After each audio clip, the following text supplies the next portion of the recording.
Welcome back, everyone, to another Company of Yours to Replay Cast. And this time, we're gonna have a 4v4, I believe, on Glaze. Right. Always takes me a little bit to remind myself of every map. And we already have some interesting names. Soviets, the Grand Narwhal. Narwhals swimming in the ocean, causing a commotion because they are so awesome. That used to be a song. I don't remember exactly how to find it, so I don't think I will ever link it because I have no idea. Just look up Narwhal song on YouTube, you might find something. Hems Campbell, conscripts, and Monkey, Americans. And of course, the person who sent in the replay is Polite People, and he's always very polite. So thank you, Pavel, for sending in the replay. And actually, he had a request that I play with historical skins off. However, I seem to have started up...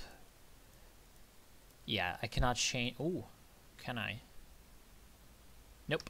Unfortunately, yeah, since I looked at the request after I launched the game, I cannot change the options right now, unfortunately.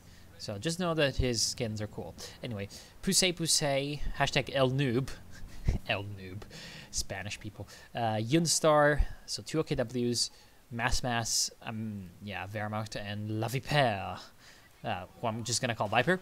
Playing as the Wehrmacht. So 2 Wehrmachts and 2 OKWs versus 3 Soviets and 1 USF. That should be pretty interesting.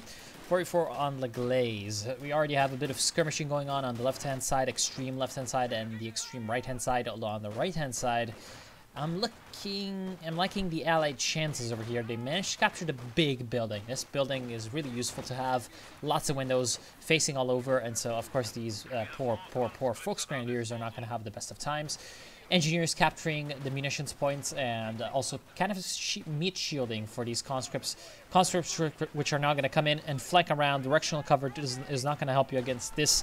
And of course, with the superior numbers of the Soviet infantry, I'm guessing that these Volksgrenadiers are going to die a painful death. They were actually not getting any support from the Sturmpioneers because the Sturmpioneers went in and captured this building. However, it's not really being of any tactical significance as the rest of the action is going on the extreme right, with the fuel point being over here.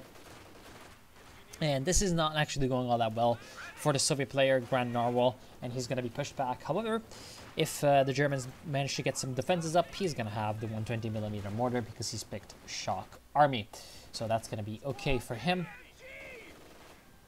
Gonna give him the ability to dislodge different enemies that might want to entrench themselves. Right now it seems like we have some American riflemen pushing up, and of course this is pretty good. However, yeah, it seems like the left-hand side is being locked down relatively well by the Viper and Mass. So Mass going with the elite troops, and he's got a machine gun which has a pretty good line of sight over the whole central area of the map, and that's going to allow him to have a very, very good sort of commanding position here. Of course, he's going to need to watch out for these Soviet mortars and these American mortars, which are sitting up in his neighborhood, and they're going to start to pound his position, so he's going to need to be careful about that. He needs to find some mortars of his own, needs to find some ways to flank around and get to these mortars before they get to him, and they're going to get to him very, very quickly. As you can see, lobbing rounds already onto that machine gun. As these riflemen are being suppressed, that's kind of spotting the machine gun, and it's allowing the mortars to auto-fire relatively accurately onto them. However, the Grenadiers are pushing in from the flank, and with no extra infantry to cover the mortars, this is going to look pretty bad for them. They have to escape. Of course, the Soviet mortars are also still around, and they are having an easy time of it. However, the Grenadiers can come in and do some damage. The machine gun is going to set up and try to repel them. The Maxims should have enough arc of fire to sort of force away these Grenadier squads. However, there's a lot of different positions which this shack does not really have the line of sight to cover. So the machine gun over here, the Maxim, is not actually in the best of positions.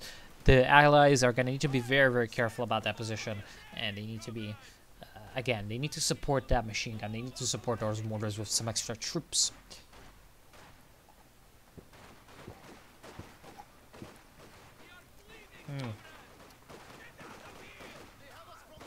Polite People not really having the best of times, unfortunately, because he was able to use his conscripts and other early game squads so well early on. However, now he's really spamming out those conscripts. He's going to have some times in which, you know, the enemy can just retreat back to base and come back faster than his conscripts are going to be able to. So right now, as you can see, the local superiority is in the hands of the Germans. They have 3 Volksgrenadier squads in the fight against 2 conscripts and 1 Flamer NG. So that's a little bit better for the Germans. However, overall, of course, there's 3 more conscript squads that once they get into the fight, the Soviets are going to win. But right now, they aren't in the fight, and that's the actual important part. Right now, the Germans are going to need to find some way to use this advantage, secure a position, and then get themselves set up, get themselves sort of situated, build up some defenses, get some machine guns, and try to defend these positions to the death or something. Which right now they're really not able to do. Americans and Soviets pushing up onto the left side with a lot of indirect fire. In fact, not only mortars, but also mortar half-tracks. So that's infantry company from Monkey. And that might not be the best decision he's ever done in his life. But rather he's ever taken in his life. But that's kind of fine. I mean, he's doing his own thing. He's helping his buddy push up, and if the Allies can be a little bit more aggressive over here, they're going to be able to do a lot of damage. Ooh, encirclement doctrine, so that's Cool Shades doctrine, as Kvass called it in the comments. I'm pretty sure, at least, it was Kvass.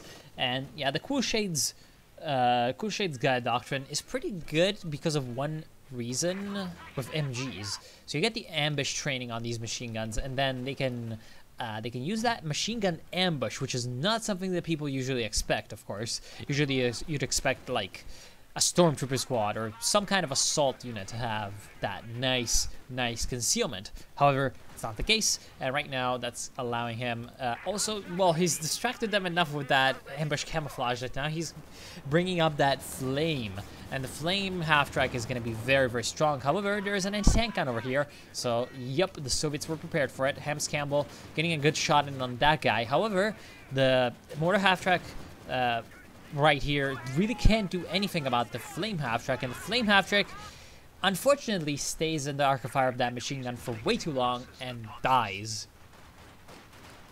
So despite the fact that it was able to get a good surround, not a surround, but like it was able to use the line of sight over here to its advantage, despite that, it was still not enough, and it got completely crushed. So that's kind of sad. And right now, as you can see, these stormtroopers are having to escape as quickly as they can out of there, and that's not that great.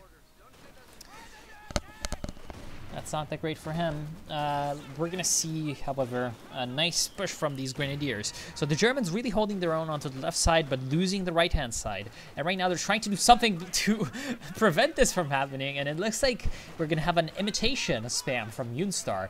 He's seen that his enemy Polite People is going with a lot of conscripts, and he's going to do the same thing and go with a lot of the German version of the conscripts, aka the Volksgrenadiers. However, he's really letting the guys who shouldn't die. He's let the actual upgraded squad with the STGs die, and that's kind of sad.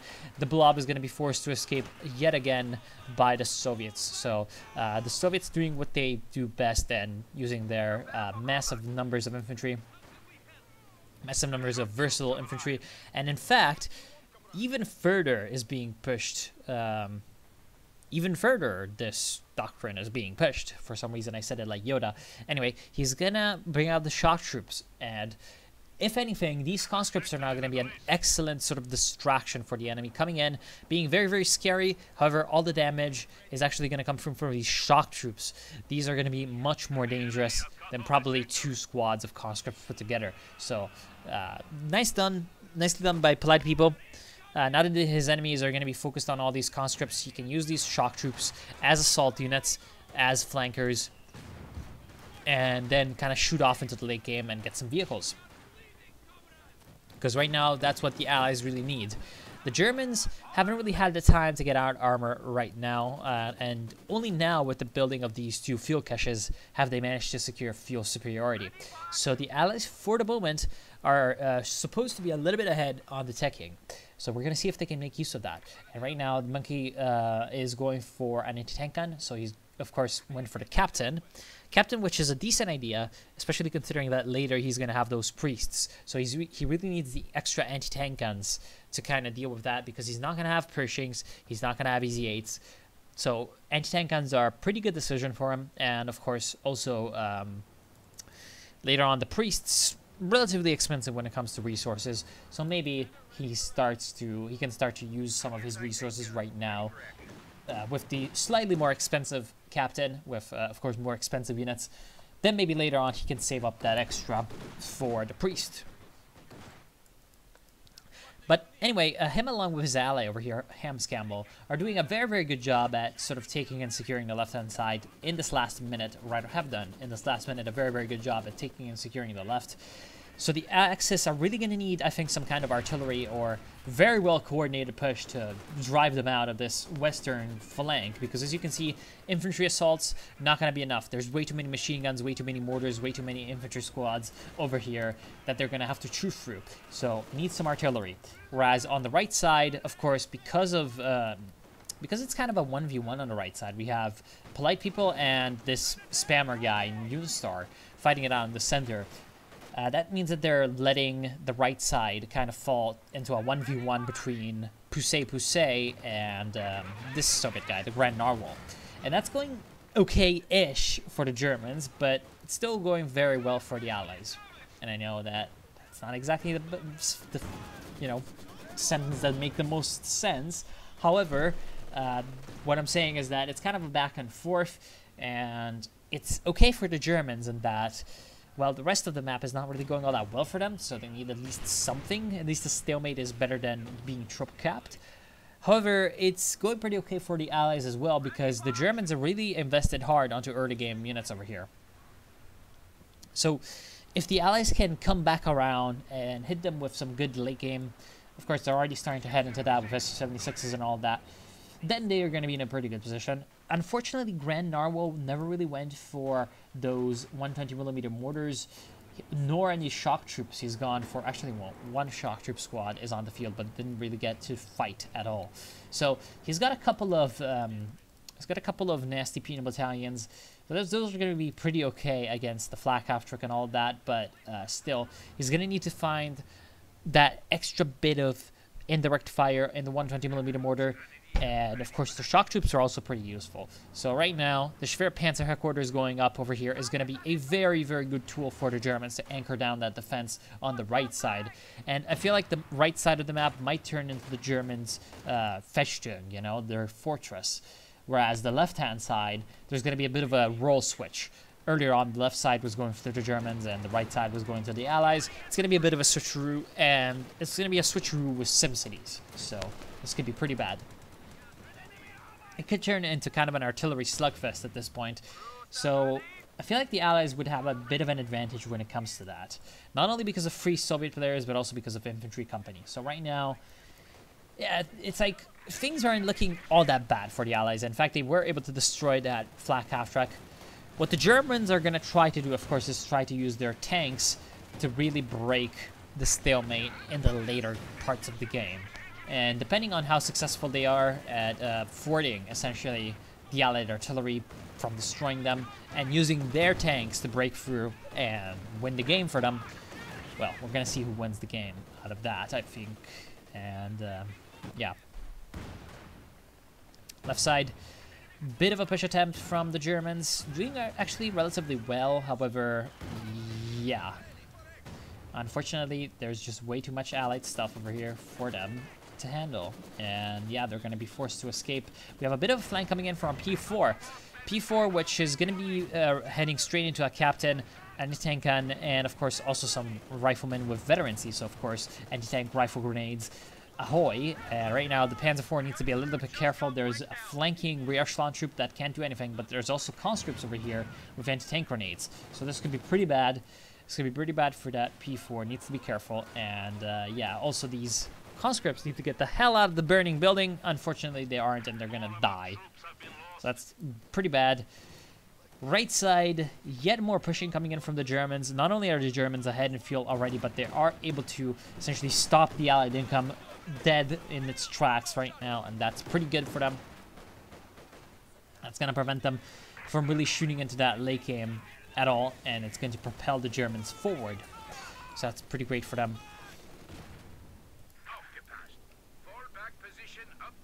Really, another flak half-track. I feel like that's a pretty bad idea. Yunstar going for a flak half-track at this late in the game.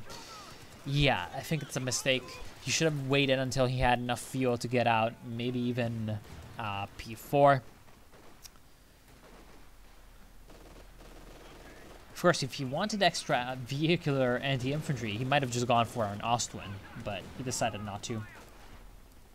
So that's kind of sad. And right now there's a T-70 on the field for polite people. That's also a relatively late T-70, but against the guy with like 7 Volksgrenadier squads, I can kind of understand this choice, because the T-70 is just going to massacre these Volksgrenadiers. However, it's right now being kind of baited by the Volksgrenadiers into fighting this Raketenwerfer, and the Raketenwerfer is kind of set up. However, it needs to be kind of careful. It fires at the T-70, but the T-70 right now is in a very good position to just escape. The shock troops go down, though, so that's very bad for the Allies. And that's going to be a massive loss for polite people. 390 manpower. And especially just when you have so many conscripts, losing manpower is not exactly what you want to happen. And right now he's got 2 conscript squads that he lost because he used to have 6. And of course those Sturm troops, or rather shock troops. So not really the best of unit preservations for polite people. And why the hell is there no music? I do not know. I feel like every 2 games of Company of Heroes this happens, but oh well. That's fine. Right side, Grand Narwhal, making the grand push of the Narwhals. However, it's not working. It's not working at all. He needs to find some extra ways to deal with the spam of Volksgrenadiers. It's not really a spam, it's 4 units, but really he's being pushed back by that in a way that he should not be. Right now, Hams Campbell is going to be forced to send in some T-3476s to help him out. So he needs some extra ways to deal with that Schwer Panzer headquarters, and he needs some extra ways to deal with the infantry. And yeah, he doesn't have any of those right now. Ren Narwhal, with 180 free fuel, really needs to get into that tier 4. Otherwise, he's never going to have enough to push through and really pull on his own weight, because right now he's really kind of dragging the team down into the mud a little bit. Stuart definitely moving up and biting off a little bit more than it can chew. Right now the P4s, no Panzerfausts, or rather there was a Panzerfaust, but it came in very late. And right now the P4 is actually taking a lot of damage from this 57mm anti-tank gun. The Stuart goes down to the other Panzer IV, and the anti-tank gun was not able to finish off the P4. So this is actually relatively good for the Germans. Mass managing to take out the Stuart without losing a single vehicle of his own. So that's a relatively small, but you know, it's still a victory. Relatively small victory, but still a victory nonetheless. T-34 tries to move in, eats a lot of damage for its troubles. And actually one of these conscripts is going to go down. Wait. Oh, okay, good. That would have looked pretty bad. Still though, the left-hand side, the Brest Krepust over here, is just holding really easily. And that's, well, relatively good for the Allies because their specular opponent, the Fechtung right side, is also holding relatively easily. Here comes a massive rocket barrage from, of course, Firestorm Doctrine. And the Firestorm Doctrine, I mean, it's relatively okay, but it's not the best ever. I mean, that supply truck is not the best thing ever. The incendiary munitions are relatively good on the LEAGs, however he has no LEAGs, so they're useless. Panzer IV actually blows up, well done, by this 57mm. No, that's actually not a 57mm, it's a 76mm Zis free. So Zis free, pulling its weight, earning its keep, and right now, or its labor vouchers, Soviet Union, anyway, he's doing his own thing, and yeah. So forcing away the P4s. However, there's a big giant infantry blob coming in. The Allies are going to need some extra machine guns, it looks like, because their machine guns are being pushed back. T-34, ooh, not having the best of times. As you can see, there's a problem right now for Hams Campbell. Right now, he's sending in his T-34s, or rather, he was forced to send in his T-34s to support his ally on the right side. And that's very bad, also because microing on 2 sides of the map is very, very hard. In fact, you could say that it's kind of impossible to do correctly. Because oh look, you're having to manage one side, and then while you're doing that, you're forgetting about the other side, and then you go to the other side and you can't manage the other one. So it's not only taxing, it's also kind of impossible, and right now the allies are paying the price because of that. The left-hand side micro is suffering, and the whole Kriepost on the left side is going to be destroyed by the Panzer IV and Stormtrooper assault.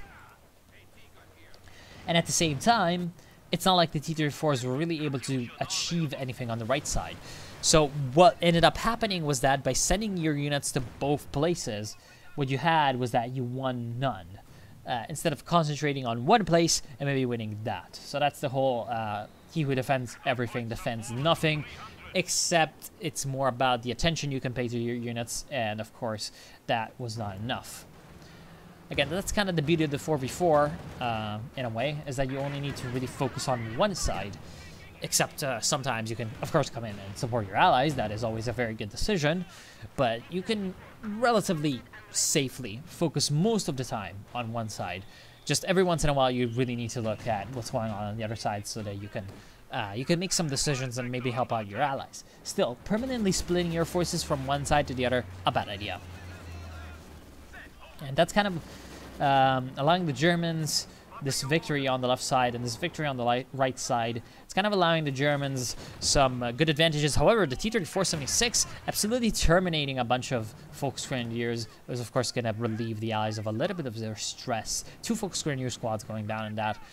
So Poussey is really floating a rot, and he's only got a Jagdpanzer IV as a vehicle. So kind of unemployed when facing infantry, kind of partially useful. He's not going to have anything to do except fight vehicles. And right now, it doesn't look like the Allied vehicles are that much of a threat to the Axis anyway. So right now, the Jagdpanzer not really being that useful of a purchase. Once again, not just about whether or not this unit is good or not. It's something that goes into the decision-making process of taking a unit or not. It's also often what kind of capabilities do you need that you're lacking, and what kind of capabilities do you already have. So right now, Poussey has 1,100 manpower. So if he wants some extra AT, he could just get some Raketenwerfers and not bother with Jagdpanzers, which are going to cost him fuel as well. And then save up his fuel and get a King Tiger or something. Because that's what he would have enough fuel for if he hadn't gone for that Jagdpanzer IV. Instead, he went for the Jagdpanzer, which, again, it's kind of a redundant kind of unit. He doesn't need extra AT, and even if he needed extra AT, he could just go for Raketenwerfers. Right now, on the left-hand side, it looks like some Panzer IVs are just kind of charging in, destroying one of those Jacksons. That was a very well-executed push. They saw that these anti-tank guns were kind of out of position, or non-existent at all, and so they took the opportunity, seized the day, carpe diem, moved in, and did very well for that. So you win some, you lose some for the Germans. And right now, yeah, we're going to have, of course, some Volksgrenadiers moving up. Junstor. And, yeah, he's the one with the spam of Volksgrenadiers. He's not floating quite as much as Poussey, but also he's floating a bit. I feel like he's going for the KT right now, and that's an okay choice. Although he might want to save up a little bit of extra manpower because, again, he's Fortifications Doctrine, so he could get some artillery or some Pack 43s. I would really like the artillery right now because the Axis are lacking when it comes to that, and they need something at least to try to get at least some of that artillery capability on the field and at least make the Allies a little bit more reluctant to just put their units into one place and park them there. The other 2 German players are getting some very strong infantry forces, and they're doing quite well with that. Of course, also Mass getting a couple of P4s. A third P4 is coming on the field, and soon enough he's going to have enough manpower and enough CPs for the Tiger Ace. So he's doing very, very well for him. Classic elite troop strategy. You just get a lot of Grenadiers, you get a lot of P4s, and then you get the Tiger Ace to finish them off. And his buddy over here, the other Wehrmacht guy, the Viper, is going for a tier 4. So it looks like it's most of the German players are being relatively coherent when it comes to their strategy. And by most of the German players, I mean the Wehrmacht ones. So the Viper getting a lot of very, very good infantry squads with the Stormtroopers and the Panzer Grenadiers. And now he's going for an Ostwind that can help against enemy infantry and can also help against enemy aircraft. Although later on, he's gonna need that tier 4. So that's where this is coming in, and he's gonna need that tier 4 because he does not have any colons like the Tiger Ace or anything like that. So for heavy armor, he's gonna rely on Panthers and of course also Brim Bears. Looking at the allies, what is the big strategic picture for the allies? We have a lot of T-34-76s being purchased by all of these Soviet players. That's always going to be good, especially if they start to mass up. If they can mass up, they can get some good flanks. T-34-76s are a force to be reckoned with. What you do not need to do is fight one T-34 at a time. As you can see, polite people sent one in, and of course that got destroyed. That is absolutely the worst thing you can do with T-34-76s. These things are made to fight en masse. They're cheap, they're relatively okay when it comes to their armament, but they have a very, very, very, very bad HP and armor pool. So they're gonna need to be, they're essentially glass cannons. So their strength is gonna be in numbers because they're very maneuverable and they're very cheap and their guns are relatively okay. So you want to get that big blob rolling, you want to get the steamroller, you want to get a lot of them, and you want to pool that firepower in together so that you can maybe some of your T-34s are still gonna die, but you're gonna kill the enemy so quickly that you're not gonna need armor. That's the whole reason why you get T-34s. And right now, polite people is doing that. As you can see, they're just able to out DPS these Panzer IVs, especially with the help of this Su-85 tank destroyer. Very well done, pushing in and then blocking the retreat path of the second Panzer IV, the one with the veteran C2. Look, he's gonna sacrifice one of these T-34s, and that's fine. That is completely fine. If he can get the veteran C2 P4, he can get the other P4 over here. He's gonna come in, charge, and actually he's gonna bounce shot. I would ram at this point. I would sacrifice the second one. He tried at the last second. As you can see, the little icon did pop up, but he was destroyed. So that's very unfortunate. Partially because of a lack of support from Hams Campbell, but Hams Campbell right now is also getting some good damage off on this other P4 from Unstar. So 2 P4s and 2 T-34-76s dying in that engagement, actually pretty good. Also, the Ostwind went down for the Germans, so it was actually a superior engagement, superior trade for the Allies. And at the same time, this was actually done in a kind of 2v3 fashion. And right now, the Allies are falling 2v1 upon Poussey, and his infantry and his SimCity are suffering because of it. Only one Volksgrenadier left. In fact, no support weapons left. The Schwerpanzer quarters has been killed, and the King Tiger is taking a lot of damage. Here comes this hero of the Soviet Union. No, he will not be able to destroy the King Tiger with the RPG-43 anti-tank grenade. But he's still around, and there's actually no suppression right now over there. So these conscripts can actually move up and continue to fire at these Volksgrenadiers, and they can continue to chase down that KT. They've only got 8 seconds left on another anti-tank grenade, and the other anti-tank grenade is likely going to be the end of this KT. We have some close air support attempt from these Il-2 Sturmovix. Unfortunately for the Allies, these conscripts are going to escape, which was a bad idea in my opinion. They could have come in and finished off this KT. It does not matter if you sacrifice conscripts to kill it, because it's like the most important unit in the German roster. So you want to kill that thing, and you want to kill it quickly. So I feel like, except for the big, well-made push by Grand Narwhal with some slight support from polite people, this was the only real mistake that they made, and unfortunately, it's likely to come back to bite them, because KT is always strong. P4s right now on the left side getting a little bit of revenge, and right now it seems like these Allied troops over here are just kind of being stranded and picked apart at by the enemy infantry and tank units. So the Germans overall taking some nasty punishment. Let's check out the CP or pop cap, sorry, so PC saturation 120 plus 220, 230 for the Germans, whereas the Allies are 106, 157, yes, 157, 161, 231. So around the similar pop caps. So it's going to come down to the unit quality, unit coordination, and how the units are used, and Right, one of the T-34-76s was abandoned in the base. So let's, in terms of unit quality, let's check this thing out. We have some stormtroopers from the Viper. We have a Panther out of him, plus a T-34, plus an Ostwind. So that's a relatively well-balanced force. Can kind of sustain itself. Doesn't really need any allied support to function.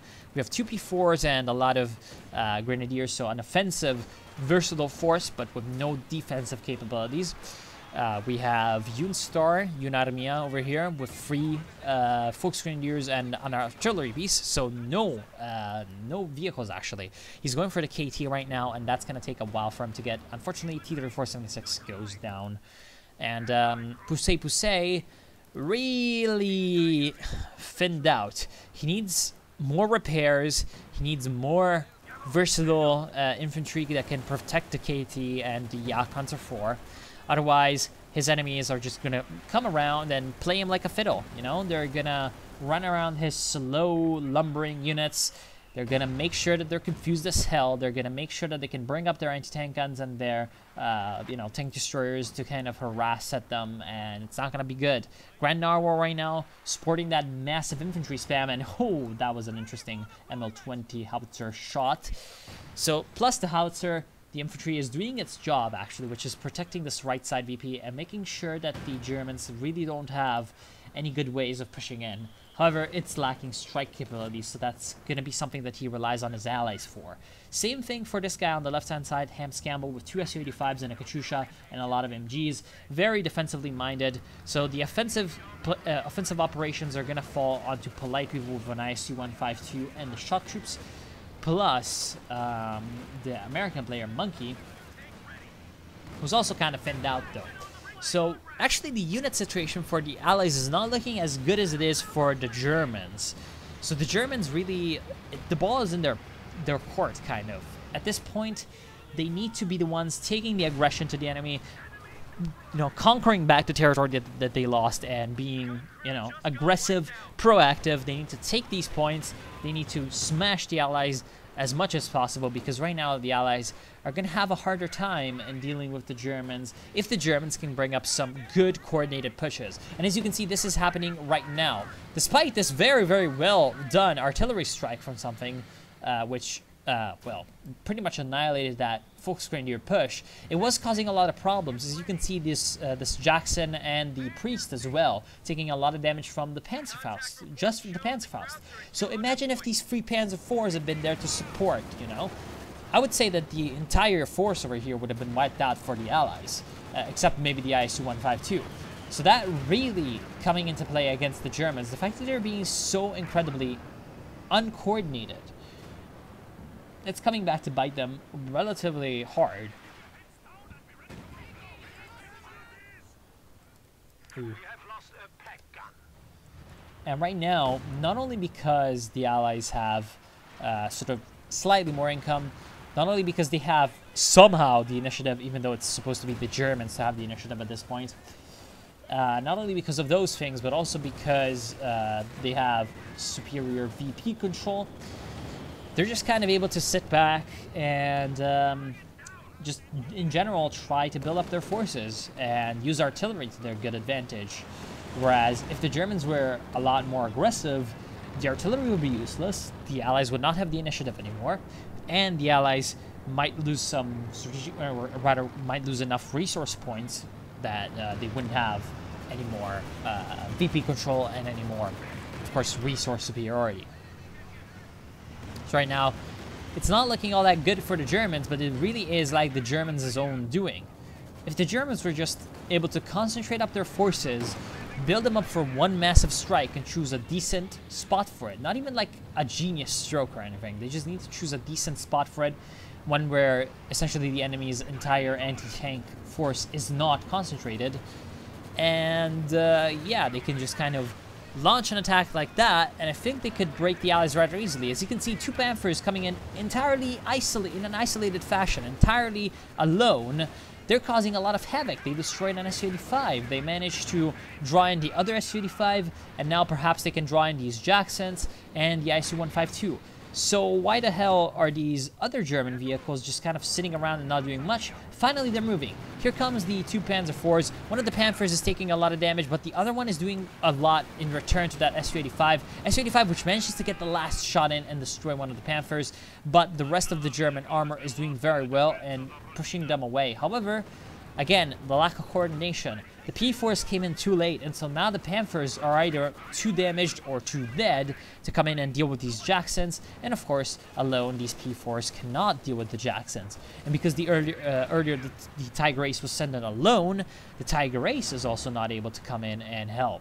So that's relatively bad. We have an artillery piece trying to silence the Allied defensive positions and perhaps the repair crews, although don't really see that much damage coming through.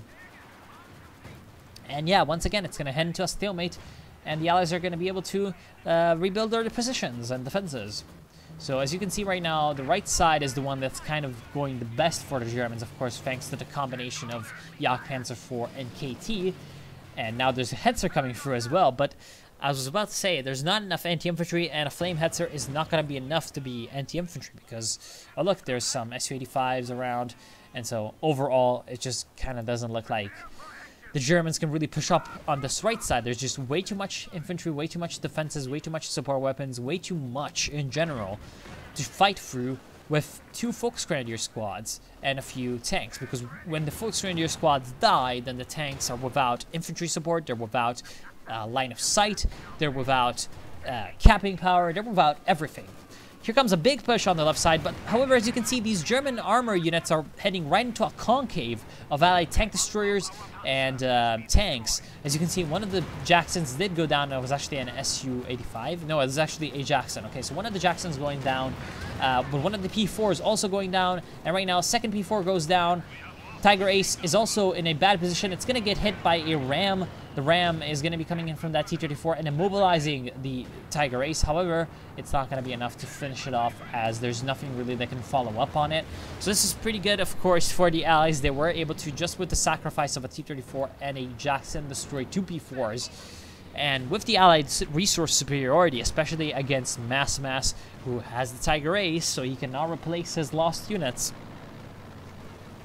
that is going to attrition out the Germans further and further, and it's going to allow them extra map control, especially with the VPs. The VPs right now are going to be key because the Germans are down to 127 VPs. So a triple cap would be essentially 2 minutes away from victory for the Allies. As you can see, nice pineapple grenade going to fall down on that German squad.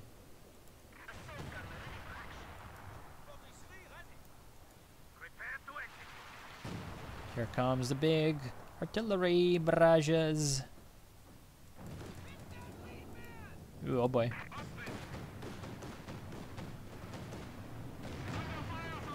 So at this point, I really don't know what the Germans can do, except, once again, they need to focus and concentrate their armor. Otherwise, you know, it's not gonna work. Read Heinz Guderian, goddammit. Schwerpunkt.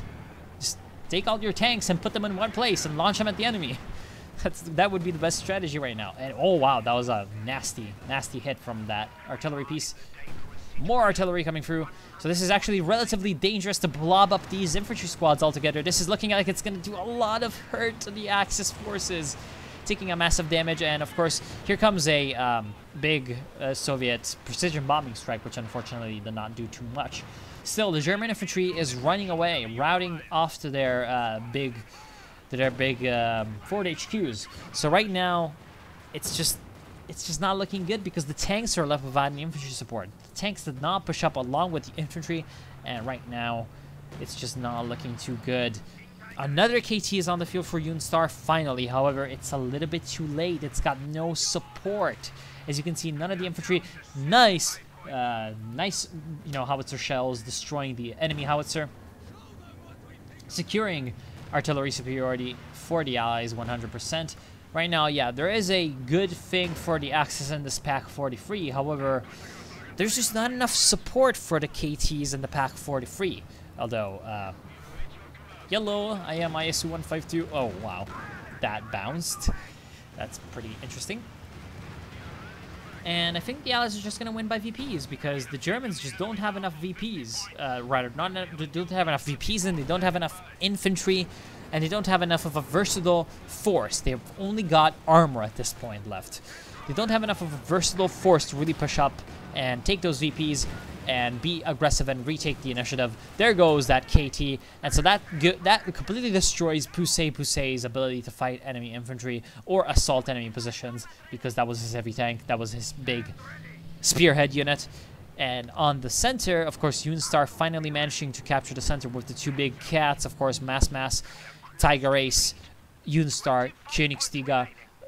That's going to be enough to capture the center VP, but of course the German infantry is going to eat some explosive rain right now from the howitzers while they're doing that, so they're going to take some casualties. And they can't really focus on the left side all that well because they're focused so well on the center. Right now, finally getting some good pushes in. However, it's probably not enough because, as you can see, nice usage of the maxims. On the left side, it is the area where the Allies have the most sort of defenses. And of course, the Axis are pushing in very well in the center, but there's nothing here anymore of value. You need the VPs right now. You're at 12 VPs. Turn your tanks and move on to the left VP. You need the left VP right now. You have 11 VPs. And right now, there's nothing that can capture this left-hand side VP. So I'm literally just not going to show this fight in the center because it's over nothing. There's no reason that those units are there. That fight is useless. Even if they win, it doesn't matter. It's just absolutely irrelevant. Right now, what matters is this left VP and this right VP. And the right VP cannot be taken because of this maxim. The left VP cannot be taken because of this maxim and this other maxim. So the Germans lose. And it absolutely does not matter whatever's happening over here. And something is happening. I mean, the Germans are doing a lot of damage to whatever allies are there. But it does not matter. So I'm just not going to show it. I'm not even going to show it. So once again, I want to thank you all for watching my quick analysis, I guess you could say. Well, just what I've been saying so far. The Germans never really able to gather up their crucial main striking forces into one big giant fist and hitting where it counts at the time when it counts. And that really, really penalized them because they were going with like a few big, strong hitters. It's not that big of a deal if you're going to be having, like, for example, an attrition-focused strategy with a lot of TDs, a lot of artillery, you know, what the Allies did. In that case, you can kind of spread out a little bit further, just kind of attrition out the enemy, wait until, you know, hold your lines, wait until they come to you, and then, you know, hit them and punish them. When you have the big heavy tanks, when you have the big swarms of mediums, like the Germans did, you're going to want to focus them up and try to get the big decisive push going. And then if you get the big decisive push going, then you're going to win. However, if you're going to just give up the initiative to the enemy for most of the game, and then when you try to take it back, you do it way too late and way too, well, you do it in the wrong place, yeah, things are not going to go down all that well. So I want to overall thank you all for watching. I hope you've enjoyed, and I will see you soon.